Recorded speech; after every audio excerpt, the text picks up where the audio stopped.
नमस्कार, स्वागत है आप सभी का टुडे 24 न्यूज पे।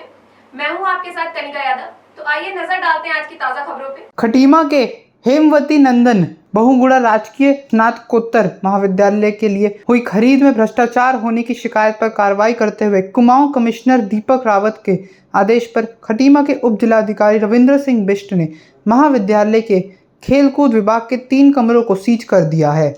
ज्ञात हो कि बीते लंबे समय महाविद्यालय के खेलकूद विभाग के द्वारा की गई खरीदों में भ्रष्टाचार किए जाने के संदेह के चलते खटीमा निवासी आरटीआई कार्यकर्ता दीपक बिष्ट के द्वारा मामले में आरटीआई मांगे जाने पर भारी भ्रष्टाचार के संकेत मिले, जिसकी शिकायत दीपक बिष्ट एवं छात्र संघ के द्वारा खटीमा दौरे के दौरान मुख्यमंत्री पुष्कर सिंह धामी से किए जाने पर मुख्यमंत्री धामी ने कुमाऊं कमिश्नर दीपक रावत को मामले की जांच करने हेतु निर्देश जारी किए थे, जिस पर कार्रवाई करते हुए कुमाऊं कमिश्नर दीपक रावत ने दोनों पक्षों की बात सुनने के बाद शनिवार देर शाम खटीमा उप जिला अधिकारी रविंद्र सिंह बिष्ट को तुरंत महाविद्यालय के खेल विभाग से जुड़े कमरों को सील करने के आदेश जारी किए, जिस पर अमल करते हुए उप जिलाधिकारी ने दल बल के साथ महाविद्यालय पहुंच खेल विभाग के 3 कमरों को सील कर दिया है।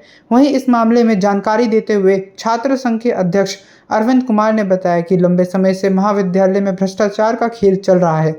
हमारे द्वारा की गई खरीद की रसीदें मांगे जाने पर महाविद्यालय प्रशासन ने आरटीआई लगाने के लिए कहा, जिस पर हमारे वरिष्ठ साथी एवं आरटीआई कार्यकर्ता दीपक बिष्ट के द्वारा आरटीआई मांगी गई, जिसके जवाब में प्राप्त जानकारी से महाविद्यालय में हुए भ्रष्टाचार के खेल का खुलासा हुआ है।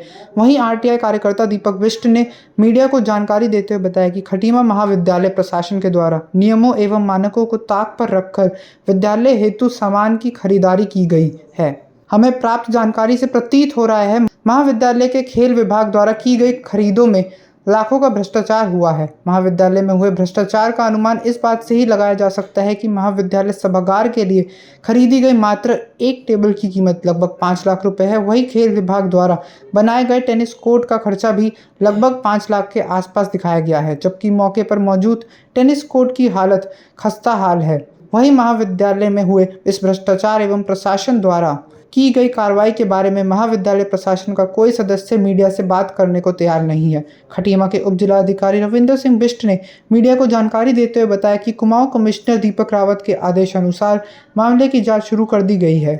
महाविद्यालय में खेल विभाग से जुड़े 3 कमरों को कर दिया गया है।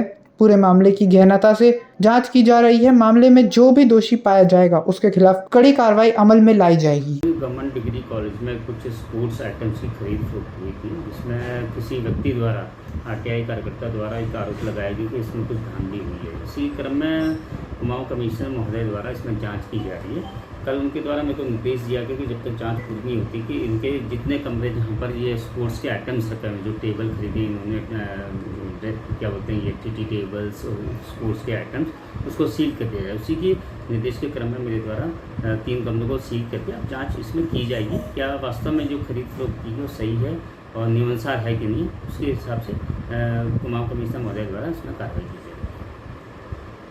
कई वर्षों से महाविद्यालय में चल रहे घोटाले को लेकर हमने कई बार ज्ञापन दिया, कई बार कहा, पर कोई सुनवाई नहीं हुई। हमारे द्वारा एप्लीकेशन गोल लेटर लिखने पे प्रचार जी का कहना होता था कि आरटीआई में मांगेंगे। तो बड़े भाई दीपक बिष्ट जी ने हमारा इस काम में बहुत सहयोग दिया। बड़े भाई दीपक बिष्ट जी ने और हम पूरे छात्र संघ वालों ने मिलकर आरटीआई में इसका जवाब मांगा। इसमें कई लोग इसमें लिप्त पाए गए हैं और हम चाहते हैं कि जो भी इसमें लिप्त पाए गए हैं उन सबके ऊपर कड़ी से कड़ी कार्रवाई हो और इसकी निष्पक्ष जांच हो। और मैं इसके लिए दीपक रावत जी का बहुत बहुत धन्यवाद करता हूं, जिनने इसके लिए कल एसडीएम साहब को आदेश दिया और कहा कि जिस विभाग में जो भी दस्तावेज हैं सभी को सीज किए जाएँ। जी, जो दस्तावेज हमें मिले हैं उसमें अधिकतर ये पाया गया है कि विभिन्न मदों का, चाहे वो स्पोर्ट्स का हो, चाहे वो विद्युत मद हो, उसमें जो सामग्रियां खरीदी गई हैं वो खटीमा से बाहर की फर्मों के द्वारा खरीदी गई हैं। जैसे आप कोटद्वार से खरीदी है, मेरठ दिल्ली से खरीदी है, वो भी बिना कोटेशन के। क्या यहाँ का व्यापारी है जो यहाँ व्यापार कर रहा है खटीमा का, क्या उसका हक नहीं बनता कोटेशन देने का? क्या उसका हक नहीं बनता सामान यहाँ बेचने का जिसकी आजीविका वहाँ से चलती है ना? इसी प्रकार आप देखिए विभिन्न निर्माण कार्य ऐसे हैं जो यहाँ के जो शिक्षक हैं, कुछ शिक्षक जिनका मेन उद्देश्य केवल पढ़ाना था, लेकिन वो खुद ही यहाँ पे ठेकेदारी कर रहे हैं।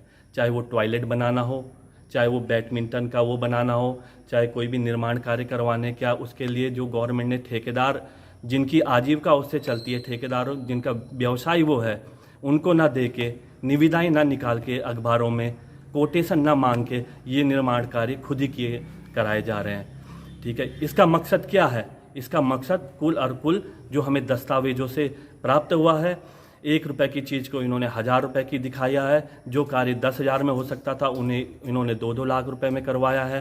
ठीक है, और वो भी गुणवत्ता उनकी एकदम ख़राब गुणवत्ता है। तो हम इस चीज़ को लेकर माननीय मुख्यमंत्री जी के पास गए थे 22 जुलाई को। ये सब चीज़ें हमने उनको संज्ञान में रखी और उन्होंने जांच का आदेश दिए, और हम ये चाहते हैं कि निष्पक्ष जांच हो, उचित जांच हो, और जो भी इसमें दोषी पाया जाता है उसके खिलाफ आज के लिए बस इतना ही। बने रहिए टुडे 24 न्यूज़ के साथ।